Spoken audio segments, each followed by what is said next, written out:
这条赛道是 F1 阴间比赛周的开始，也是汉密尔顿的尴尬回忆大合集。在10年前诞生了扔帽子名场面，但老汉也是这条赛道上的绝对王者，6次冠军头衔至今未被打破。但人们更关注的，或许依旧是25年度冠军车手的归属。这一次还会有维斯塔潘在冷静室被召回的意外发生吗？欢迎来到车坛故事，本期为你解锁 F1 美国大奖赛的众多名场面。第一位，2016年汉密尔顿与罗斯伯格扔帽子事件。彼时年轻的汉密尔顿效力于梅奔，而他也正在为自己的3连冠目标做最后冲刺。比赛发车后的1号弯，汉密尔顿毫不留情地将队友罗斯伯格挤出赛道，虽然顺利达成了3连冠伟业，但却令罗斯伯格大为不满。赛后冷静室里，当汉密尔顿将帽子递给队友，试图缓解尴尬时，罗斯伯格却搞不领情，反手将帽子丢了回去，也就此诞生了梅奔内斗史上的一次经典场面。第二位，维斯塔潘撤回领奖台名场面。在2017年的奥斯汀赛道，年轻的汽车人在最后一圈超越提米，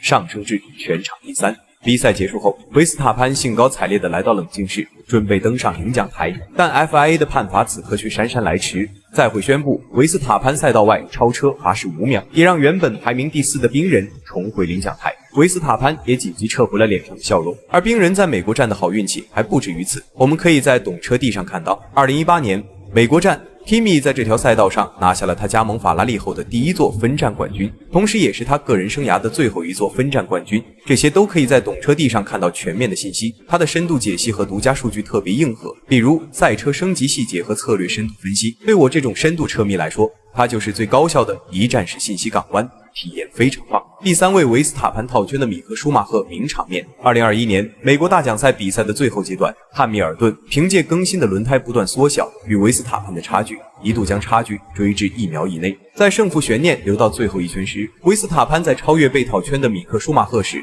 借助由此获得的 DRS 加速，成功拉开了与汉密尔顿的微小差距，最终锁定了胜局，夺得冠军。而在17年遭遇尴尬的维斯塔潘，却在23年挽回颜面，驾驶着号称火星车的红牛 RB19， 从第6位发车一路杀到冠军。但相比这一年的全面统治，24年美国大奖赛上，维斯塔潘与诺里斯的冠军之争更加惊心动魄。彼时的迈凯伦已经展现出威胁红牛的赛车性能，也让汽车人在积分榜上感受到久违的威胁。美国站的杆位被诺里斯拿到，却最后被勒克莱尔摘得冠军，法拉利实现1-2带回。可人们的关注点依旧是迈凯伦与红牛的冠军之争。虽然诺里斯在比赛末尾超越维斯塔潘，但事情却再次迎来2极反转。赛会宣布诺里斯超车时非法获利，紧急撤回了邪恶青蛙的领奖台，反而让维斯塔潘上至第3，也让汽车人再次巩固了4连冠的领先优势。